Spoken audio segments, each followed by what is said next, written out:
going on? Oh my gosh, we are on a trip between Earth and Truthopius today, and we are at Truthopius, and the cruising speed is just absolutely perfect, and all the dials and gadgets are looking good, and we're ready to have a smooth journey.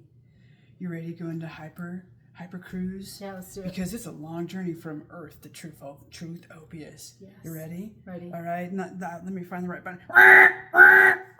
Whoa! What's going on? What's going on? The shizometer is out. Ah! It's up. We're going down. We're going down.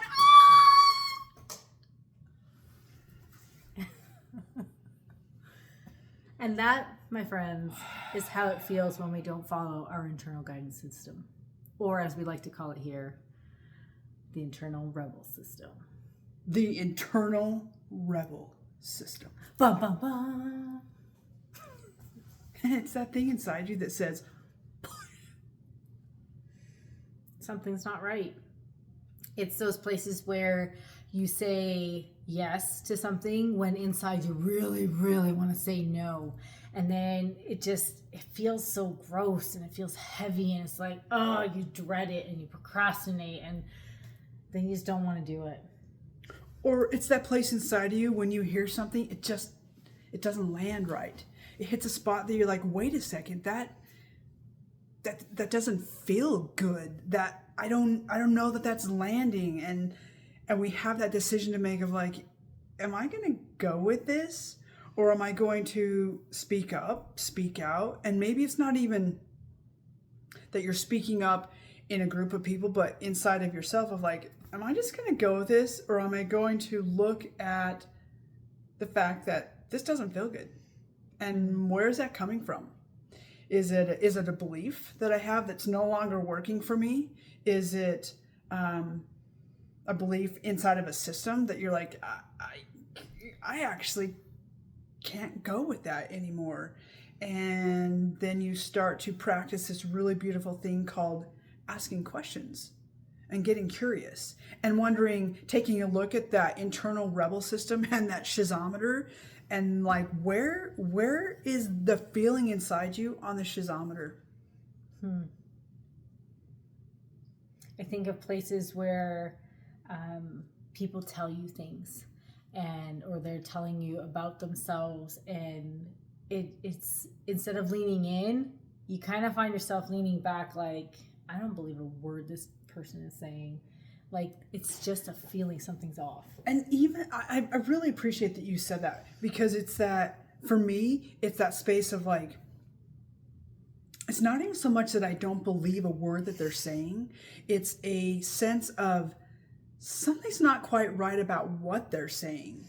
And inside of it, for me, this usually comes when I'm hearing somebody talk about their teaching and they're preaching and they're saying the things, and like they're and you know damn well that they don't own it, that they don't practice it, that they don't understand it. That's usually where that shows up for me. And yet they have an audience and they have people that they can teach and who are going to listen to them, but they really don't know the thing. Or they don't really believe the thing, but they're standing on the foundation of someone else's teaching. And I think of like certain certifications and certain certifications is what comes to mind. And let's be real and very transparent and honest here, because that's part of audacious trust is, oh my gosh, I'm guilty of the same things. Oh, for sure. We're all guilty of the same things. We get excited about something. This is from my own experience.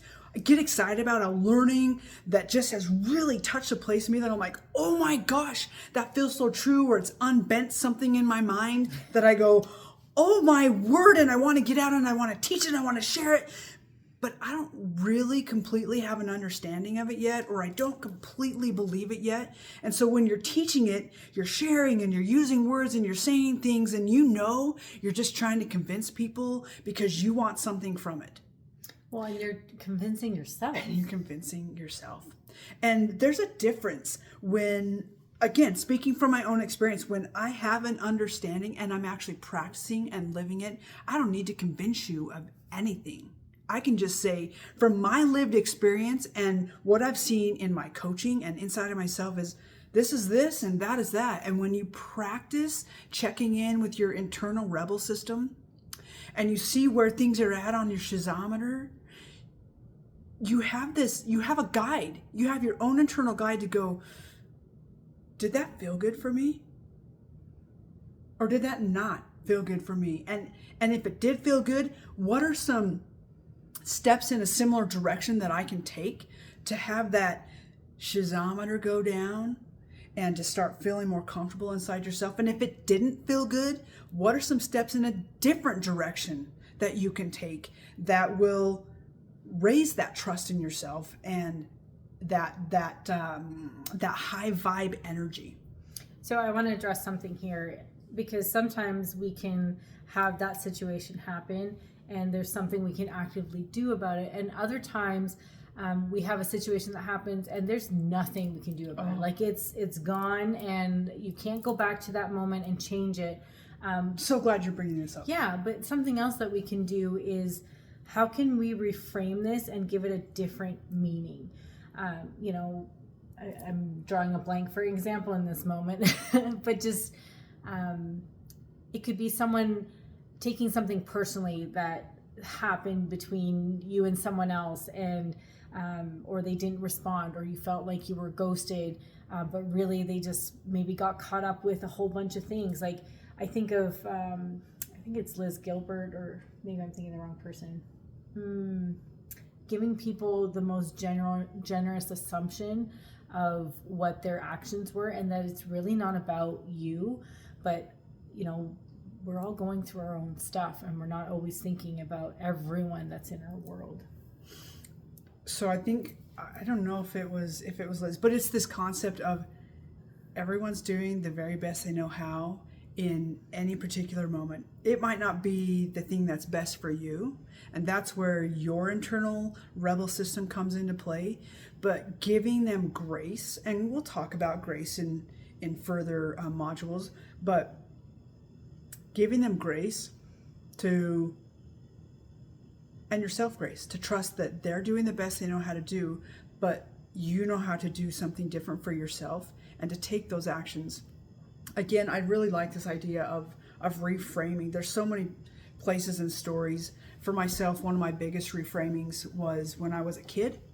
I was probably 16, and I had a stepdad that I honestly really struggled with. I would say we didn't have the best relationship. He was mean, and I say these things with respect, and that he was doing the best he knew how to do. And this situation was one that was really rough and beautiful learning, where I had a thing of pudding. I'd asked my mom to eat this pudding, and he was very protective with that kind of stuff. Again, not knowing in the moment, this was part of the learning for myself. And he came into the room and he was mad that I had this pudding, and he smacked it up and it hit me in the face, and I was so angry and just so pissed off in that moment. And I took what was left of that pudding and I stepped like 12 feet into the dining room kitchen area, and I threw that pudding across the room. And I remember, like right now I can see it hit the wall clear as day. I was so angry. And I called a friend. Well, I also heard him at that point hit my mom. And that just like totally even more just upped the anger inside of myself. And I called a friend and I said, I need you to come get me. And within minutes, this friend was there, and we went to a park in our town that like overlooked the city, and we were alone, and it was nearing dawn and nighttime, and I remember talking with this friend. This is emotional for me. And just having this sense of, my shizometer was through the roof because I was so angry at the circumstances, and that it didn't feel good. And my own rebellious pieces of like, I want to be out of here. I wanted to cause trouble so that I could get out, but I didn't really want to cause trouble. I wanted to learn. And having conversations with my friend, and little by little having this peace start to settle in, and having this wisdom beyond my years and outside of myself come in, that reminded me that he was doing his best, and to consider his own growing up and what his circumstances were that in that particular situation caused him to act out like that. He grew up with deaf parents, and there was probably a lot of I know there was a lot of mistreatment, even just like in getting attention, and he grew up with parents who grew up in the depressive area, and I just had this really big shift inside of myself of other people doing the best they know how to do in any given moment. It's not always easy to remember. Even though I know this, it's still challenging to remember. And I remember going home and walking through the door and my mom saying to me, "What's happened to you? You look different, like you've matured." And I felt that. I felt that settle in. And I remember I didn't really want to approach my stepdad, and I didn't. He was downstairs laying prone on the couch, I'm sure just feeling sorry for himself for the things that he had done and his behavior.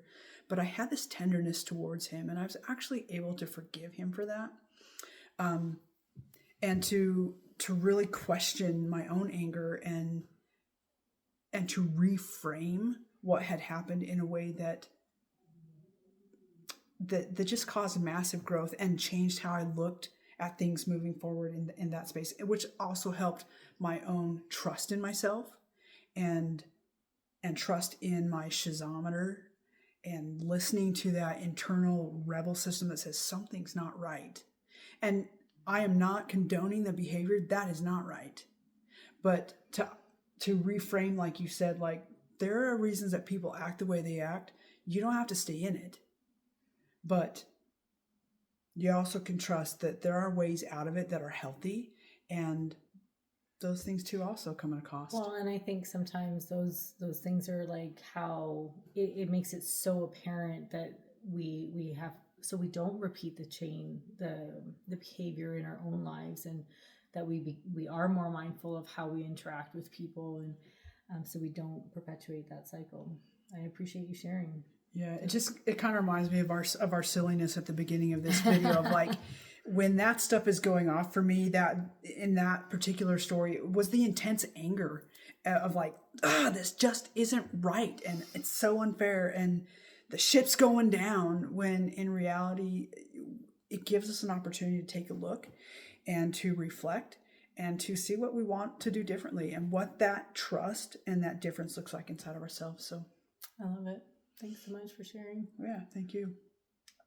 So we would love to hear from you. Like, what does your internal rebel system look like? What does it feel like? And are you able to hear it and listen to it? Well, I'd like to encourage you to take some time to reflect on it. We're big proponents of journaling and just reflecting, and whether it's talking it out, journaling, however that looks like for you. But we encourage that as a reflective exercise for this part. See you in the next one.